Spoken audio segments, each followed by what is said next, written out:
Hi friends, ഇന്ന് നമുക്ക് സ്കൂളുകളിലും ഓഫീസുകളിലുമായി നമ്മൾ നിത്യം ഉപയോഗിച്ചു കൊണ്ടിരിക്കുന്ന ചില സാധനങ്ങളുടെ കണ്ടുപിടുത്തങ്ങളെക്കുറിച്ച് നോക്കാം. ആദ്യം പെൻസിൽ ഒരു ഇംഗ്ലണ്ടുകാരനാണ്. 16th സെഞ്ച്വറിയിലാണ് പെൻസിൽ കണ്ടുപിടിച്ചത്. ഗ്രാഫൈറ്റ് റോഡുകൾ മരത്തിൻ്റെ ഉള്ളിലേക്ക് കയറ്റി വെച്ചിട്ടാണ് ആദ്യമായി പെൻസിലുകൾ പെൻസിൽ കൊണ്ട് എഴുതിയത് നമുക്ക് ഈസി ആയിട്ട് മായ്ക്കാൻ പറ്റും. വീണ്ടും വീണ്ടും റബ്ബ് ചെയ്ത് എഴുതാൻ കഴിയും. അതുകൊണ്ട് തന്നെ പെൻസിൽ വളരെ യൂസ്ഫുൾ ആയിട്ടുള്ള ഒന്നായിട്ടാണ് എല്ലാവരും കണ്ടിരുന്നത്. അടുത്തതായിട്ട് നമുക്ക് ഇറേസർ നോക്കാം. ഇറേസറും ഇംഗ്ലണ്ടുകാരനാണ്, പക്ഷേ അത് കണ്ടുപിടിച്ചത് 18th സെഞ്ച്വറിയിലാണ്.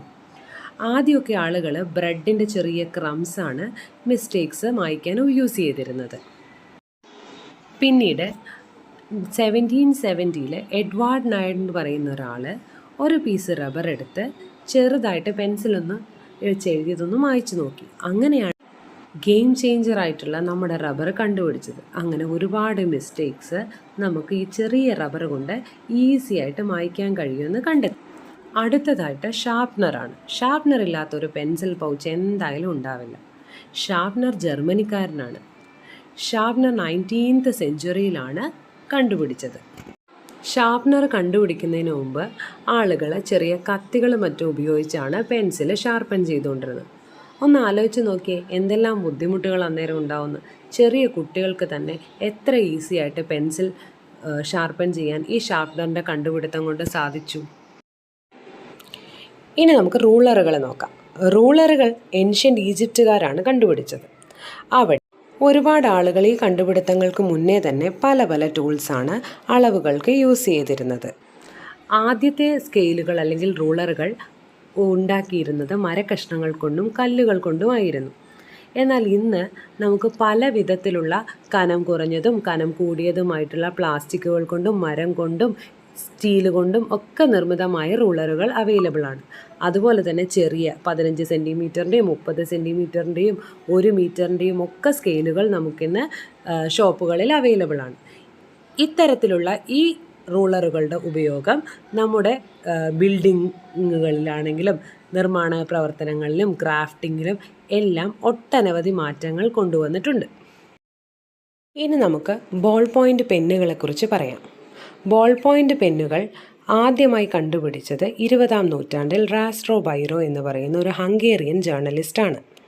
ഈ ബോൾ പെൻ കണ്ടുപിടിക്കുന്നതിന് മുമ്പ് ഉപയോഗിച്ചിരുന്നതാണ് ഫൗണ്ടെയിൻ പെൻ അഥവാ മഷിപ്പെന്നുകൾ.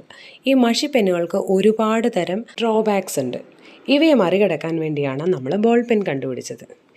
ഈ ബോൾ പെന്നിൽ ഒരു ചെറിയ ഒരു ബോൾ വെച്ചിട്ടാണ് ഇതിലെ ഇങ്കിൻ്റെ ഫ്ലോയെ കൺട്രോൾ ചെയ്യുന്നത്. അങ്ങനെയാണ് ഇത് ഈസി ആയിട്ട് യൂസ് ചെയ്യാൻ നമ്മളെ സഹായിക്കുന്നത്.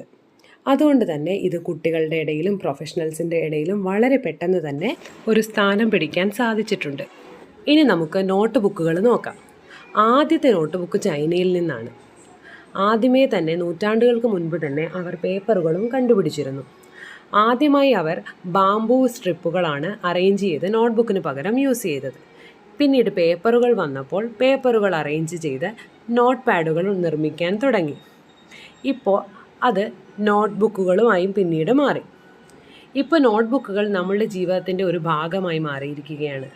നോട്ട്ബുക്ക് കുട്ടികൾക്ക് നോട്ട് എഴുതാനും അല്ലെങ്കിൽ നമുക്ക് എന്ത് മനസ്സിൽ തോന്നുന്ന എന്തെങ്കിലും കുത്തി കുറിക്കാനോ അങ്ങനെ ജീവിതത്തിൻ്റെ ഒരു ഭാഗം തന്നെയായി ഈ നോട്ട് ബുക്കുകൾ മാറിയിരിക്കുന്നു.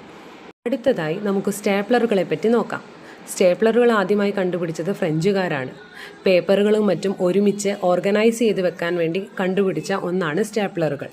പെട്ടെന്ന് തന്നെ ഇത് സ്കൂളുകളിലെയും ഓഫീസുകളിലെയും ഒരു ഒഴിച്ചുകൂടാനാവാത്ത ഘടകമായി. സ്കൂളുകളിലും ഓഫീസുകളിലും മറ്റും സ്റ്റാപ്ലർ ഇല്ലാത്ത ഒരു കാര്യം നമുക്കിപ്പോൾ ആലോചിക്കാൻ പോലും പറ്റാത്ത ഒരവസ്ഥയായി. നമ്മുടെ സാധനങ്ങൾ അടുക്കും ചിട്ടയോടുകൂടി ഓർഗനൈസ് ചെയ്യാൻ സ്റ്റാപ്ലറുകൾ വഹിക്കുന്ന പങ്ക് വളരെ കൂടുതലാണ്. ഇനി നമുക്ക് പേപ്പർ ക്ലിപ്പുകളെ പറ്റി നോക്കാം. പേപ്പർ ക്ലിപ്പുകൾ കണ്ടുപിടിച്ചത് നോർവേക്കാരാണ്. അത് വളരെ ചെറിയ ഒരു കണ്ടുപിടുത്തമാണെങ്കിലും പേപ്പറുകളും മറ്റും കൂട്ടി യോജിപ്പിക്കുവാൻ അതിൻ്റെ പങ്ക് വളരെ വലുതാണ്. പേപ്പർ ക്ലിപ്പുകളുടെ ഡിസൈനുകൾ വളരെ സിമ്പിളുമാണ്.